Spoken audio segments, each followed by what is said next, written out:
Welcome. My name is Henrik Persson, and today I'm gonna give you some exercises for sword and buckler fencing that you can do at home. So this is going to be a collection of exercises. If you want to do them from start to finish, feel free to do so. Otherwise, you can just grab whatever you feel like, whatever you enjoy, and just go with those. Some adjustments, of course, depending on what equipment you have and how much space you have. So I'm lucky enough to be able to actually use my sword if I am careful in here. Otherwise, if you don't have a sword, or you don't have enough space to use a sword, grab something smaller that you can grip, like your favorite kitchen implement. This can give you some sense. Then you can't focus as much on like proper cutting techniques and such, but it will give you some feeling of having something in your hand, and you can focus on footwork and hand movements instead. If you happen to have something like this, then that's obviously a very good supplement as well. Mimicking the weight and balance of a real sword while being short enough to be used indoors. Right, so to begin with, we'll just do some basic cuts. And I'll focus here on 3 basic cuts. Add on others as you feel comfortable. Cutting from first ward under your arm and diagonally upwards, like so. Stop with a point towards an imaginary opponent. I do this cut with the short edge of the sword. Test with the long edge of the sword, it will be quite a different cut, ending up here instead of here. I much prefer the short edge. Let's see, was that a good angle? Yeah. But try both. Secondly, cutting from the second ward on your strong shoulder side, diagonally downwards, again stopping with the point forwards. And from the third ward on your weak shoulder, diagonally downwards, again stopping with the point forward, and your buckler covering your hand. The cut from your weak shoulder from third ward can be done either with a long edge or with the short edge. Try both. The short edge cut can be quite straining on the wrist, so be careful with that. So focusing on those 3 cuts, if you have a sword or a good simulator for a sword, focus on getting good kind of blade angles, trying to get a cutting motion into the cut. Otherwise, focus more on the footwork of these cuts. That's very important for you with swords, of course, as well. So when we cut, we can either take like a passing step, so this, now I have, let's see, this is a good angle. So I take a passing step with a cut, or I can cut with a non-passing step. I take a step with my front leg, or I can just cut without taking a step. We'll vary that, try all the different cuts with different steps, Also try, now are you stepping out to the side as you cut, or stepping out to the side like so. As well as stepping backwards with a cut. Cutting from second, going backwards. All the time presenting the point. And this you can of course vary as you will, going back, forwards, sideways, and so on, and stringing the cuts together, going from first to second to third, and so on and so forth as you want. Next step is to then do a cut using any of the footwork we have now used, going into a thrust from there. So for instance, like in second word, I cut here with a passing step, and then I thrust. And when I thrust, I have my buckler covering my hand. In this instance, I have the buckler on top of my hand, like so. That will depend on where your opponent's sword is, which we don't have an opponent at the moment, so you have to have the buckler covering the hand in some fashion.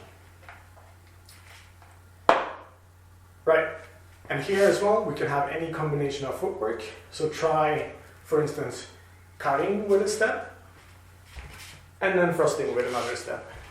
Or cutting going backwards, and then turning and thrusting forwards with another step. One slightly more difficult footwork, let's see so I don't cut anything, stepping outwards with a cut, and then keep moving this way when you thrust. In this case, I'm now crossing my legs here. I'm going outwards, and then I'm stepping even further outwards with the thrust. So this is an exercise you can then vary as much as you want. You can do this even without a sword, to be honest. Just use your hand then as a pretend buckler and a pretend sword. Cut, thrust, or okay, this then turns into more of a footwork exercise. Non-passing step and passing step with the thrust. So mix up your footwork with your cuts. Cut using some footwork, and then thrust using passing steps, non-passing steps, diagonal steps, or without stepping at all. These are all options. String these together in different combination, and you have a good kind of exercise you can keep working on, trying out different combinations and how they flow together.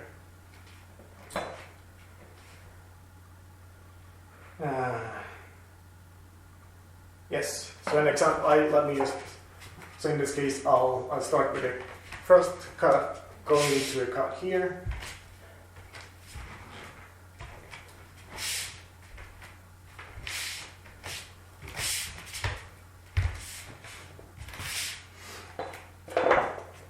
And so on and so forth. And you can keep doing this, focusing on either your sword control or your footwork, as fit suits you. Try to maintain either your buckler or your hand, if you don't have a buckler, close to your sword hand.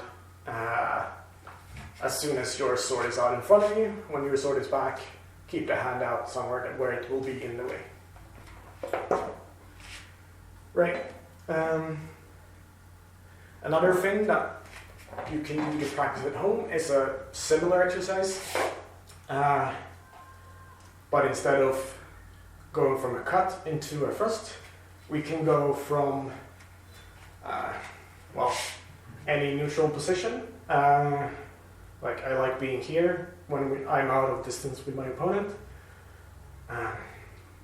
and then I'll step in. I'll go into half shield, being counterward that is described against all wards. So this is keeps me safe against, decently safe about most anything my opponent will be doing. And from here, I'll move into a thrust if I'm able.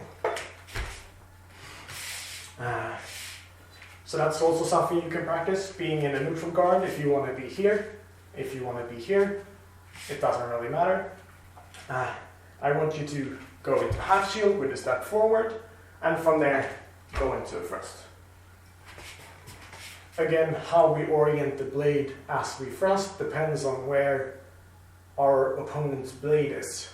That is difficult to simulate right now, but try to be aware.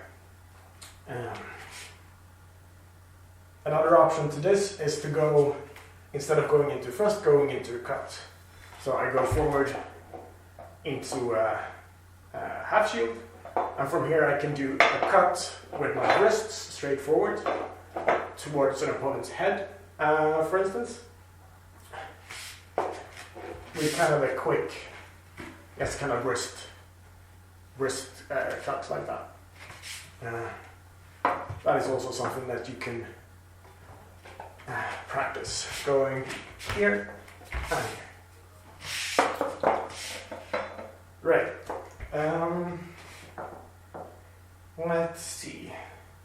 Moving on from half shield, I know most of you have started working or have worked before on counterwards. Counterwards are difficult to practice by yourself. Something that you can practice is moving into the correct position for a counterward in this kind of solo drill. So for instance, one way to do this is to go through half shield all the time. So I'm here, I go to half shield, and now to get the correct counterward on my left side, that is if someone is cutting, I have a sword coming towards my sword side, I'll just have the half shield here and I'll raise my hands on this side until my hand is in roughly this position with the buckler on the outside covering the hand. So that's something you can practice, going here, so that you have so you practice that motion of going up into that position. Counterward on the other side, against someone cutting towards me from my right side, their left, would be going from here and then up here. So that my sword again covers that side, covers their line of attack. And in that case, I keep my sword sword hand in front of my buckler hand, or on my side of the buckler hand, like this. Footwork wise, if you want to include that, from the half shield going into one of the other counterwards, do that with a move forward in some fashion, like this, or like this. It's a good exercise. Again, this is something you can do even without a sword or without a buckler at all, just kind of getting the arm movements.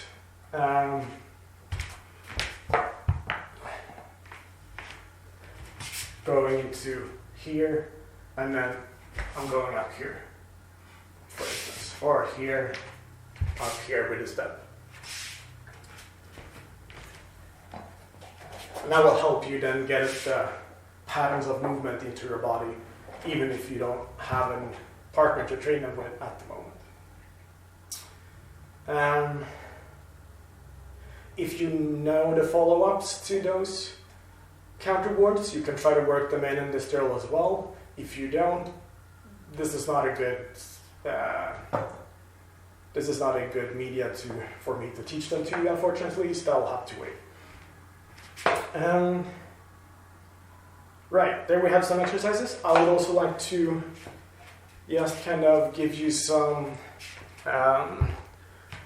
exercises kind of focusing on wrist strength and sword control.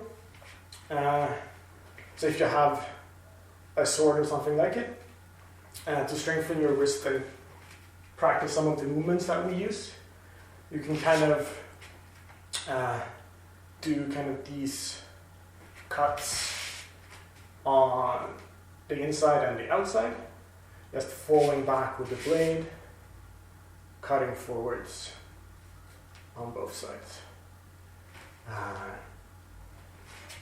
You can do, if you just keep your sword straight up and then kind of let it fall to either side, by raising it up, also strengthens the wrist. Be careful with your wrist, don't over exert them. If you start feeling pain in your wrist, rest.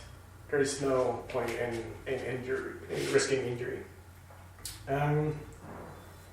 Other such exercises can be, for instance, for the cut from Halfshield, like this wrist cut. That is also a good exercise for like the wrist, just kind of having the sword outstretched in front of you, cutting from the wrist like this.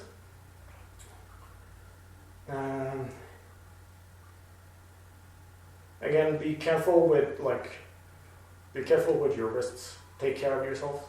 Don't overstretch the wrist. So don't go into this position too much. Like try to, at the end of the movement, your wrist should still be fairly straight. Like don't go all the way here. Stop here. Another exercise that is good for your wrist and also good for point control of the sword is gonna have the sword somewhat outstretched in front of you and just make little circles with the tip of your sword, both rotating in both directions. This is very tiring for your wrist and your lower arm, but it's a good exercise for when we want to slip the sword and switch sides in a bind, for instance. It's good to have good control of your sword point. Let's see. I think that was all I had for today. Thank you very much for watching, and good luck with your practice.